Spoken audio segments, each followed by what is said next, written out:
وَإِذَا طَلَّقْتُمُ النِّسَاءَ، اور جب تم طلاق دے چکو عورتوں کو، فَبَلَغْنَ أَجَلَهُنَّ، پھر وہ اپنی مدت کو پہنچ جائیں، عدت کو پہنچ جائیں، فَلَا تَعْضُلُوهُنَّ، تو تم ان کو مت روکو، أَن يَنكِحْنَ أَزْوَاجَهُنَّ، کہ وہ اپنے شوہروں سے شادی کر سکیں، اذا تراضوا بینہم، جب کہ وہ آپس میں راضی ہوں۔ وہ کہتے ہیں نا میاں بیوی راضی، کیا کرے گا قاضی؟ جی، تو قاضی کا پھر وہاں کوئی اختیار نہیں۔ اب اس سے یہ بھی پتہ چلتا ہے کہ نکاح میں اجازت لینا اور رضامندی طلب کرنا واجب ہے۔ حدیث میں آتا ہے، بخاری کی روایت ہے، لا تنکح الأیم حتی تستأمر، بیوہ عورت کا نکاح نہ کیا جائے جب تک کہ وہ حکم نہ دے، بول کے نہ کہے۔ ولا تنکح البکر، اور نہ کنواری لڑکی کا نکاح کیا جائے حتی تستأذن، یہاں تک کہ اس کی اجازت دی جائے۔ کہنے لگے کہ کیونکہ ان کی عادت نہیں تھی نا عورت سے پوچھنے کی، یا رسول اللہ صلی اللہ علیہ وسلم، یہ اس کا اذن کا کیا مطلب ہے، اجازت کیسے لی جائے؟ قال ان تسکت، اس کی اجازت یہ ہے کہ وہ چپ ہو جائے، یعنی ناگواری کا اظہار نہ کرے، شرم کے مارے خاموش ہو جائے۔ صحیح مسلم میں آتا ہے، البکر یستأذنها ابوہا، کہ جو کنواری لڑکی ہے اس کی اجازت اس کا باپ اس سے لے گا۔ اسی لیے آپ نے دیکھا ہوگا کہ نکاح کے وقت ولی یا باپ یا اس کے جو نمائندہ ہے، وکیل وغیرہ، وہ آ کے کیا کرتے ہیں، لڑکی سے باقاعدہ اذن لیتے ہیں۔ یعنی ویسے بھی رشتہ طے ہونے کے وقت بھی اجازت لینی چاہیے، اور عین نکاح کے وقت بھی دوبارہ باقاعدہ پوچھا جانا چاہیے۔ دیکھیے کہ باپ کو یہ اختیار نہیں کہ بیٹی کی کوئی پراپرٹی اس کی اجازت کے بغیر بیچ دے، وہ ایسا نہیں کر سکتا۔ اگر اس کی اجازت نہیں تو وہ خود اس کو پکڑ کے ایسی شادی کیسے کر کے دے سکتا کسی کو؟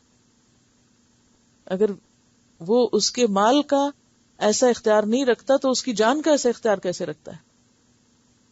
تو یہ طریقہ درست نہیں۔ اور یہاں اشارہ اس بات کی طرف ہے کہ مطلقہ عورت کے دوسرے نکاح میں رکاوٹ نہ ڈالو۔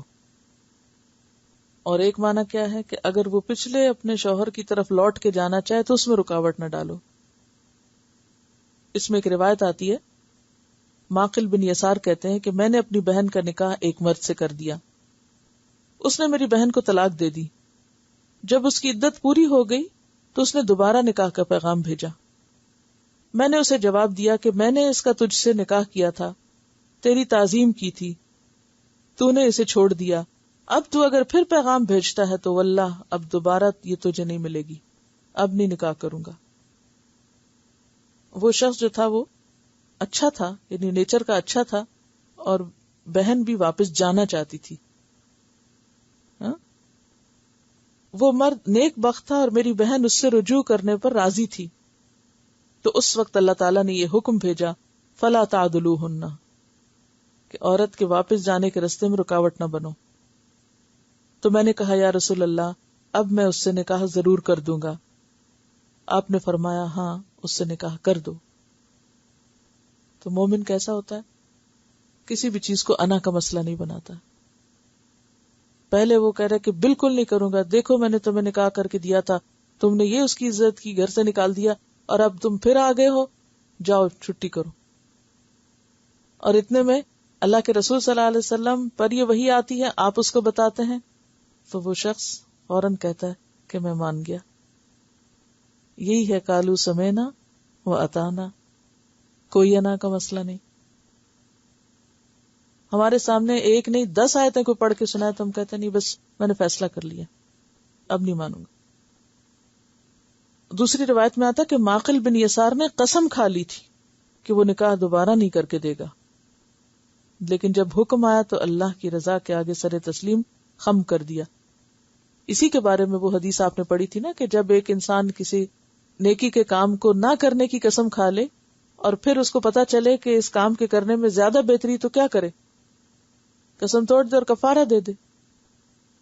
پیچھے وہ جو آیت گزری تھی لا تجعلوا اللہ عرضۃ لایمانکم، پچھلے ہی سبق میں، تو کیا مطلب تھا اس کا؟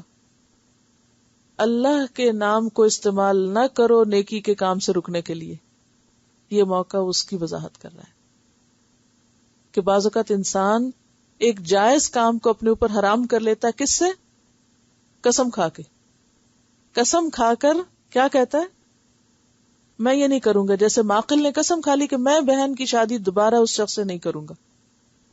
اللہ تعالیٰ نے فرمایا نہیں، اگر بہن کا دل چاہتا ہے اپنے گھر واپس جانے کو تو تم نہیں آڑے آؤ، تم نہیں رکاوٹ بنو.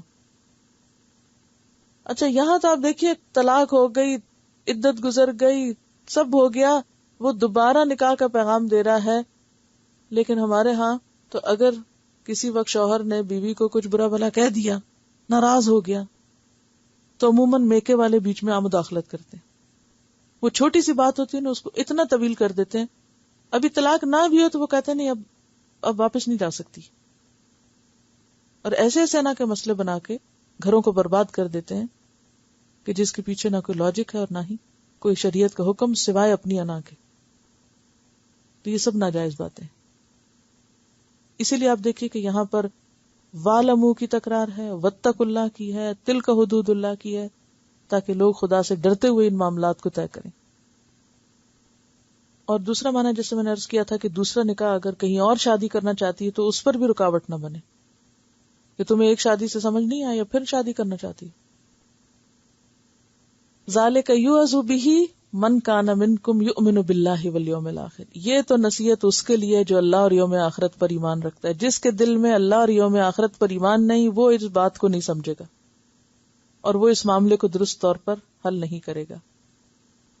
اور پھر آپ دیکھیے کہ اس کا تعلق کس سے ہے کہ اگر عورت رضامند ہے کہیں شادی کرنے پر اور لڑکے میں کوئی عیب نہیں، تو محض یہ سوچ کر کہ چونکہ اس نے اپنی پسندیدگی کا اظہار کر دیا اس لیے اب شادی ہم کریں گے ہی نہیں.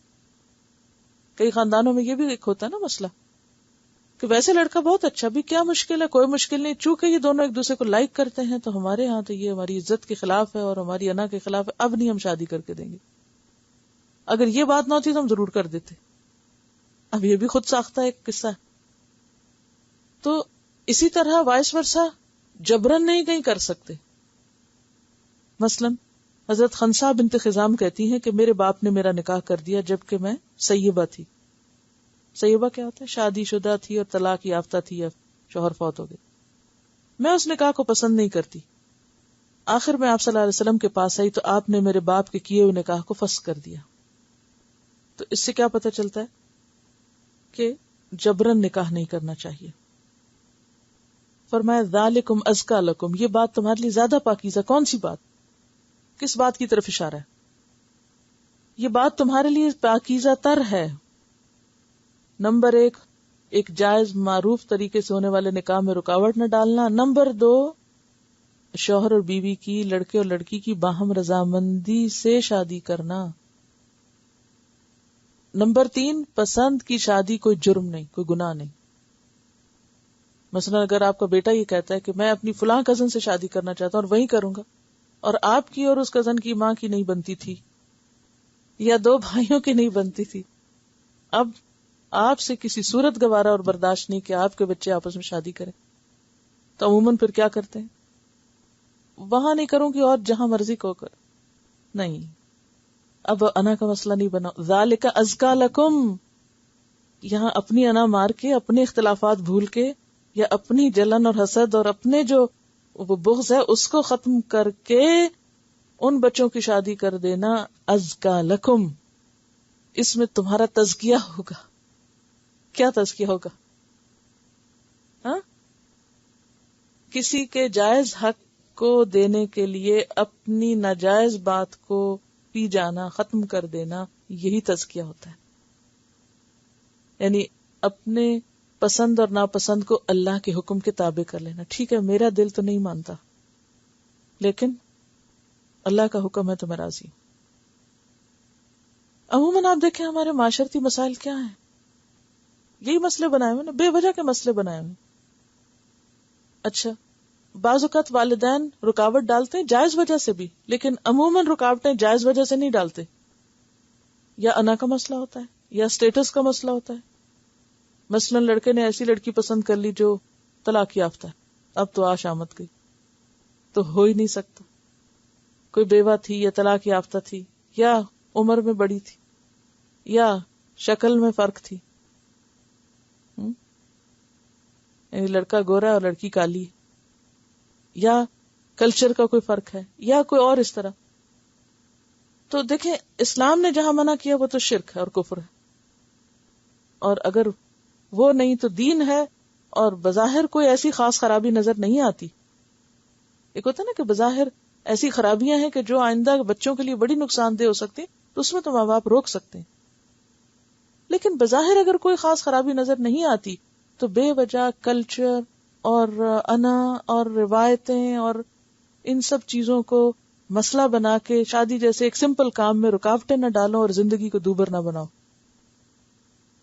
وہ اطہر اور زیادہ پاکیزہ ہے، یعنی گناہوں سے پاک کرنے والی چیز ہے. ورنہ ایسے معاملات میں رکاوٹ ڈالا جانا عموماً گناہوں میں اضافے کا سبب بنتا ہے. تو میں روز گھر میں چپکلش، روز لڑائی، روز جھگڑا، وہ روٹ کے جا رہا ہے، وہ آ رہا ہے، یعنی بہت سی خرابیاں پہ چل پڑتی. پھر کیا ہوتا ہے الٹیمیٹلی بچے جا کے کورٹ میں شادی کر لیتے ہیں، وہ ماں باپ کو بالکل ہی چھوڑ دیتے ہیں. یہ زیادہ بہتر صورت ہے، یا پھر ایک جائز حق پہ راضی ہو جانا کہ اگر بظاہر خرابی نظر نہیں آتی تو جانے دو. کوئی ضروری ہے کہ ہر چیز ہماری مرضی کے مطابق ہو زندگی میں؟ اگر وہ خوش ہیں تو رہیں خوش. تو ایسے میں ماں باپ کو یا جو ولی الامر ہیں ان کو ایشو نہیں پیدا کرنا چاہیے، معاملات کو سلجھانے کی کوشش کرنی چاہیے. اچھا ایک اور چیز، ایک اور رکاوٹ سابقہ شوہر کی طرف سے بھی بنتی، یعنی بعض اوقات ماں باپ رکاوٹ ڈالتے ہیں، بعض اوقات بہن بھائی ڈالتے ہیں، بعض اوقات پچھلا شوہر، یعنی طلاق یافتہ لڑکی اگر دوبارہ شادی کرنا چاہے تو وہ کہتے ہیں میں قتل کر دوں گا اگر تم نے کسی اور سے شادی کر دی. ان کو بھی روکا گیا. گویا نکاح میں رکاوٹ ڈالنا ناپسندیدہ کام ہے. کیے ہوئے نکاح کو باہم توڑوانے کی سازشیں اور چالیں ناپسندیدہ کام ہے. اوور آل اسلام کا مزاج کیا سمجھ میں آتا ہے؟ اسلام کیا چاہتا ہے؟ شادی کے انسٹیٹیوشن کو آسان بناؤ، سنجیدہ بناؤ، نبھانے کے لیے اور بامقصد طریقے پہ شادی کرو، اس کو سپورٹ کرو، شوہر بیوی کے اختلافات کو کم کرنے کی کوشش کرو، بات بات پہ طلاق مت دو، طلاق کے لیے ایک پروسیجر فالو کرو، اس میں جو مہلت ہے اور جو عدت ہے اس کی پابندی کرو، اور ان معاملات کو مشکل نہ بناؤ، آسان کرو. کیونکہ آپ دیکھیے کہ جب نکاح کو مشکل بنا دیا جاتا ہے تو اس کا نقصان کیا ہوتا ہے. یعنی اگر ساری باتوں کو خلاصہ کریں تو پھر ایک بات ہوگی کہ نکاح مشکل نہ بناؤ اور طلاق آسان نہ کرو. کیوں؟ نکاح کو آسان کیوں رکھا گیا؟ نکاح میں رکاوٹیں ڈالنے سے کیوں منع کیا گیا؟ برائیوں کا خاتمہ ہو، فحاشی اور بے حیائی اور زناکاری کا خاتمہ ہو. زنا کا کیا نقصان؟ اس میں پھر عورت ہی کے حق پر زد پڑتی، گھروں میں خرابی ہوتی، یعنی لامتنا ہی فساد ہے. پھر اس کے آگے نسلوں پہ اثر پڑتا ہے، جا کے حسب نسب پہ فرق پڑتا ہے، انسانی زندگیاں متاثر ہوتی، بچوں کی تربیت متاثر ہوتی ہے. اس میں حقوق انسانی کا معاملہ ہے.